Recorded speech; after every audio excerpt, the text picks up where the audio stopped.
maître.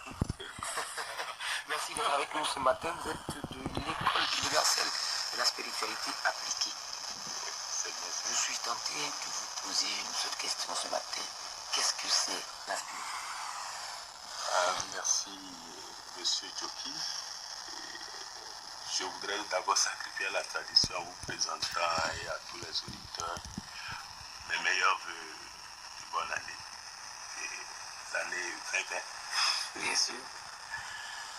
La spiritualité, au fait, lorsqu'on pose la question de savoir ce que c'est que la spiritualité, on a tendance de croire que la spiritualité est une science pour les initiés.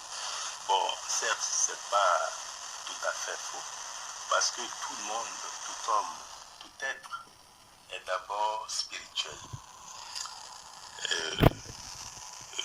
Donc, partant de ce constat, nous pouvons dire simplement que la spiritualité, c'est l'ensemble des relations, les rapports qu'un être établit avec le Créateur, avec la création et avec tous les éléments qui composent la création, c'est-à-dire les différents règnes. C'est-à-dire que les rapports que j'ai avec mon Créateur, avec la création dans laquelle je suis, et puis les éléments, les hommes, les animaux, les plantes, tout ce qui compose la création, les rapports que j'ai avec tous ces éléments, c'est ça qu'on appelle la spiritualité. Donc vous voyez que tout le monde a un rapport particulier avec la nature, avec Dieu et avec les autres éléments qui composent la création. Donc c'est ça simplement la spiritualité. Alors, si la spiritualité est ce rapport que j'ai avec la divinité, la création, la nature, ça voudra dire que les rapports que moi j'ai avec Dieu n'est pas nécessairement les mêmes que l'autre a avec Dieu, avec la création et avec les êtres.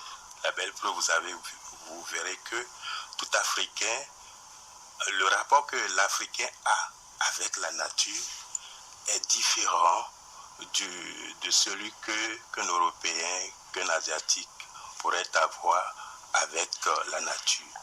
Je vous donne un simple exemple.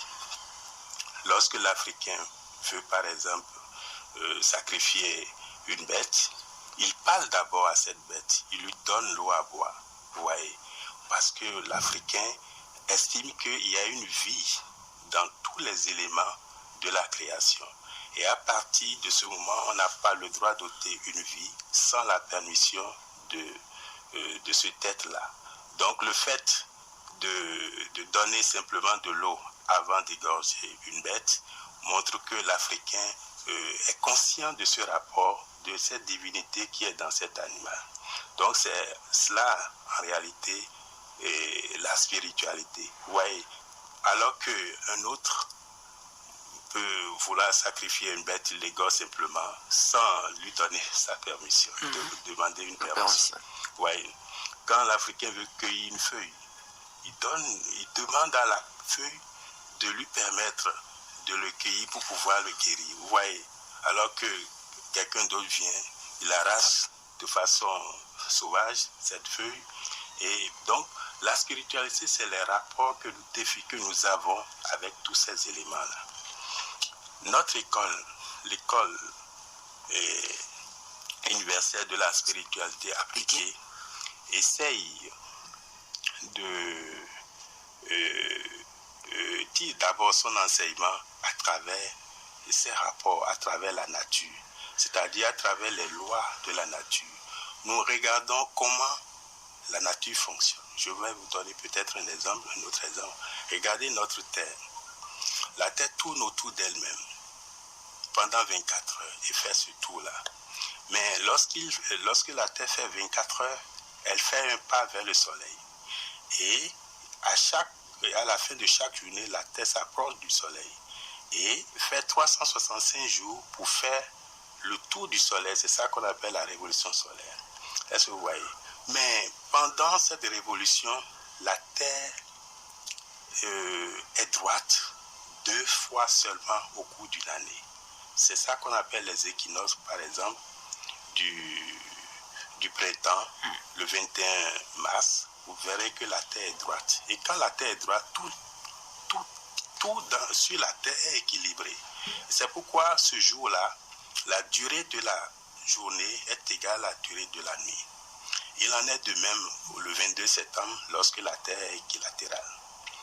Mais à part ces 2 jours où la Terre est équilatérale et tout s'harmonise dans la vie, toutes les autres fois, la Terre est toujours en bascule, c'est-à-dire dans sa rotation, elle va toujours de façon oblique. Et au 21 juin, par exemple, cette ascension de la Terre dans sa manière oblique de se tourner et de s'approcher sur le Soleil est l'extrême. Donc ce jour-là, c'est le jour le plus long de l'année, au cours d'une année, le 21 juin par exemple. Alors que le 21, le 22, le 21 décembre serait le jour le plus court parce que c'est en ce jour-là que la Terre, par exemple, arrive à l'inclinaison extrême qu'elle peut faire.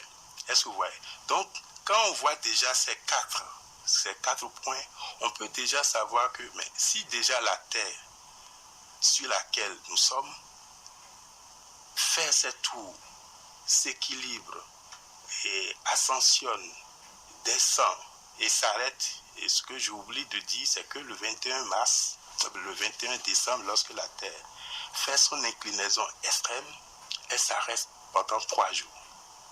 Les 22, 23, 24 décembre. Et c'est d'ailleurs pour ça que ces jours-là, on prépare la naissance du Sauveur, qui n'est rien d'autre que la naissance du Soleil. C'est-à-dire, c'est comme si le Soleil est stabilisé pendant ces 3 jours. Et c'est le 25 décembre que le Soleil reprend. La Terre reprend en réalité sa course. Et c'est en ce moment-là que nous disons que on a vaincu les ténèbres et que la lumière a eu la victoire sur les ténèbres. Donc, bref, vous voyez, si déjà nous avons tous ces éléments, si nous connaissons ces éléments, c'est parce que nos ancêtres ont pu observer tout ce qui se passe dans la nature pour décoder les lois qui définissent le fonctionnement de ces éléments-là. Donc, pour que l'homme puisse être en harmonie avec cette nature, il faut que l'homme connaisse ces lois-là, s'harmonise avec cette loi-là pour bénéficier. Parce que je disais tout à l'heure que la spiritualité, c'est le rapport que nous avons avec tout. Est-ce que vous voyez? Donc, à partir du moment où nous sommes sur la terre et que tout impacte, la terre impacte sur nous, nous aussi nous impactons sur la terre. Si la terre s'arrête, ça voudra dire que nous devons nous arrêter aussi pour faire le point. Parce que pendant 3 jours, la terre sur laquelle nous sommes s'arrête pour faire le point. Nous devons faire le point de notre vie. Si la terre, dans une journée, est équilibrée, c'est-à-dire la durée de la journée est égale à la durée de la nuit, et que tout est équilibré, ça voudra dire que c'est ce jour-là que nous devons réaliser réellement l'harmonie en nous. Est-ce que vous voyez? Donc, c'est un exemple que je vous donne pour vous montrer comment nous fonctionnons. Donc, notre école, c'est une école qui tire ses enseignements sur le fonctionnement, sur les lois qui régissent le fonctionnement de tout ce qui se trouve dans la nature. Et c'est pourquoi nous disons que c'est une école universelle. Universelle, c'est-à-dire univers, qui tire ses enseignements sur l'univers, mais c'est une spiritualité appliquée. Parce que souvent, les gens disent que j'ai la foi, j'ai ceci. Non, la foi, c'est pas... Les gens confondent souvent la foi à la croyance. Parce que les gens ont la croyance, mais ils pensent qu'ils ont la foi. On a la foi que lorsqu'on dépasse la croyance, et de la croyance, on fait un pas vers la connaissance. Et c'est de la connaissance, parce que la croyance, c'est quoi? La croyance, c'est ce que vous avez entendu, ce que vous avez vu. Mais ce que vous avez entendu, ce que vous avez vu, n'est pas vous. C'est lorsque vous allez pratiquer, vous allez mettre en pratique, vous allez expérimenter ce que vous avez entendu et vu, que ça devient, que vous tirez une conclusion pour savoir que ça là, c'est une évidence. C'est à partir de cette connaissance-là que vous pouvez dire que vous avez la foi. Mais si vous entendez seulement et vous enthousiasmez en disant que vous êtes simplement arrivé au niveau de la croyance, vous n'êtes pas vous, pour aller à la foi, vous devez nécessairement passer par la connaissance.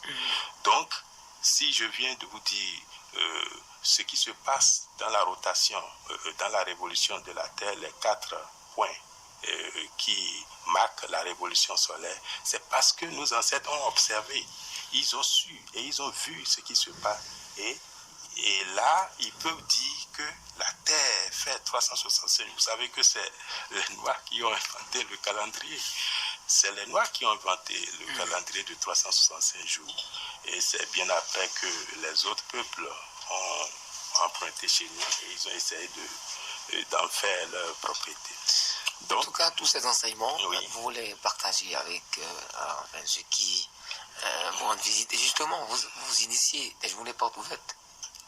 Prophète. Des journées portes ouvertes. Oui, nous avons déjà, les inscriptions se font déjà, parce que chaque année, c'est une école, comme je vous l'ai dit, et chaque année, nous recevons les nouveaux étudiants, les nouveaux chercheurs, et nous démarrons toujours l'année en janvier. Donc, les inscriptions sont déjà ouvertes, et la journée porte ouverte sera effectuée le 25 janvier. Le 26 janvier. Mais nous faisons déjà une préparation le dimanche prochain à 15h pour tous ceux qui voudront se préparer d'abord avant la journée porte ouverte. Et nous le faisons à Calavi. Notre siège était à Tantôt, mais nous avons une annexe à Calavi pour tous ceux qui sont à Calavi.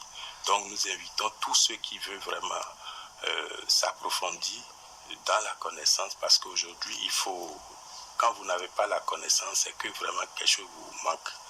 Donc nous invitons tous à ce qu'ils puissent se manifester, venir d'abord écouter, voir ce que nous faisons, et si ça leur correspond, ça correspond à leur appel, ils pourront s'inscrire.